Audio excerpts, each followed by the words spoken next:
최근에 지인한테 이런 질문을 받았어요. 주식을 사면 회사로 돈이 가는 거냐고. 네. 주식을 많이 거래하거나 증권시장에 계신 분들은 당연히 아니지라고 대답을 할 거예요. 하지만 처음 주식을 거래하는 일반 투자자 입장에서는 그렇게 생각할 수도 있겠다라고 보여져요. 왜냐하면 예를 들어서 HTS로 거래를 하는데 삼성전자 주식을 사는데 상대방이 보이진 않잖아요. 그러니까 삼성전자 주식을 사면 삼성전자로 내가 매수한 그 돈이 간다고 생각할 수도 있겠죠. 어쨌든 여기에 대한 설명을 하면서 이제 증권시장의 발행시장과 유통시장에 대해서 설명을 했는데 이 동영상에서도 공유를 하려고 하고요. 그 과정에서 또 나온 질문이 회사로 돈이 안 가면 주가가 오르는 게 회사한테 뭐가 좋냐라는 게 있었어요. 그래서 거기에 대한 설명도 같이 하려고 합니다. 예를 들어서 제가 독서 모임을 만든다고 해볼게요.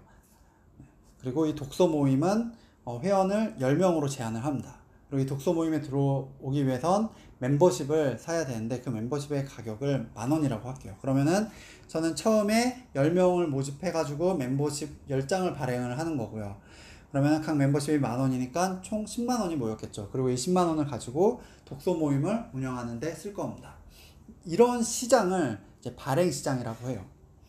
자, 그리고 이 10명 중에 한 명인 A가 이사를 간다거나 개인적인 사유로 멤버십을 불특정 다수 중에 한 명인 B한테 판다고 해볼게요. 근데 이때는 이 멤버십의 가격이 10,000원이 아닐 수가 있어요. 예를 들어서 제가 운영하고 있는 이 독서 모임이 엄청 인기가 많은 거예요. 그래서 이 멤버 10명에 들어오고 싶어 하는 사람들이 줄을 서고 있다고 하면 이 멤버십의 가격은 시장에서 거래가 될 때 20,000원, 30,000원이 될 수도 있을 거예요. 자, 이런 시장을 유통시장이라고 합니다. 그리고 더 나아가서 독서 모임이 만일 엄청 잘 돼서 이거를 확대를 한다고 할게요. 그래서 멤버를 20명, 30명으로 확대를 한다고 하면은 멤버십을 추가로 발행해야 되겠죠. 네, 이런 상황이 발생할 수 있는데 이런 거를 이제 유증이라고 하고 이런 것도 발행 시장에 포함이 됩니다. 네이버에서 찾아보면 이제 발행시장과 유통시장에 대해서 설명을 하고 있고요. 네, 이제 기업 공개라고 해서 기업이 상장을 할 때 주식 발행을 많이 하고요. 그 외에 이제 아까 멤버십을 추가로 발행한다고 했잖아요. 그런 유상증자를 할 때도 이제 발행시장을 이용을 하게 됩니다. 그리고 이런 주식 발행시장은 프라이머리 마켓이라고 하죠. 그리고 이 발행된 주식이 이후에 시장에서 거래되는 거를 유통시장이라고 하고 세컨더리 마켓이라고 부릅니다.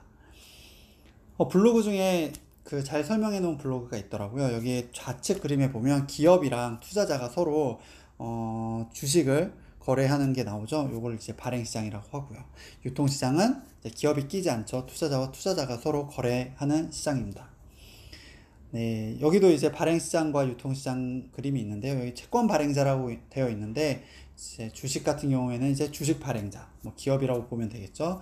그리고 채권 대신에 주식을 넣으면 될 거고, 그다음에 투자자는 이제 채권 발행자 또는 주식 발행자한테 채권이나 주식을 삽니다. 그리고 이런 시장은 발행 시장이라고 한다고 했죠. 네, 그리고 이렇게 맨 처음 발행된 주식을 산 투자자가 유통시장에서 다른 투자자랑 이제 거래를 할 수 있고요. 보통 저희가 HTS로 거래하는 거는 이런 유통시장이라고 보면 되겠어요.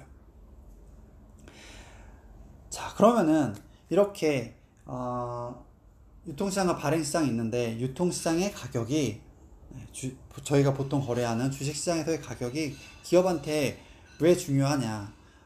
왜냐하면 회원을 추가 모집한다고 했잖아요. 기업은 돈이 필요할 때 증자를 합니다.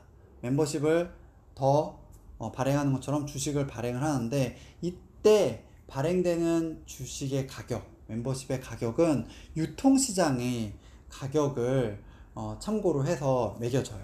그러니까 만일 유통시장에서 주식시장에서 주가가 고가로 거래가 되고 있다고 하면 저는 많은 멤버십 또는 주식을 발행하지 않아도 충분한 자금을 조달할 수 있는 거죠. 그 외에도 여러 가지 베너핏들이 있는데 주가가 높으면 기업이 갖는 베너핏들이 있는데 가장 중요한 베너핏 중에 하나라고 볼 수 있겠습니다.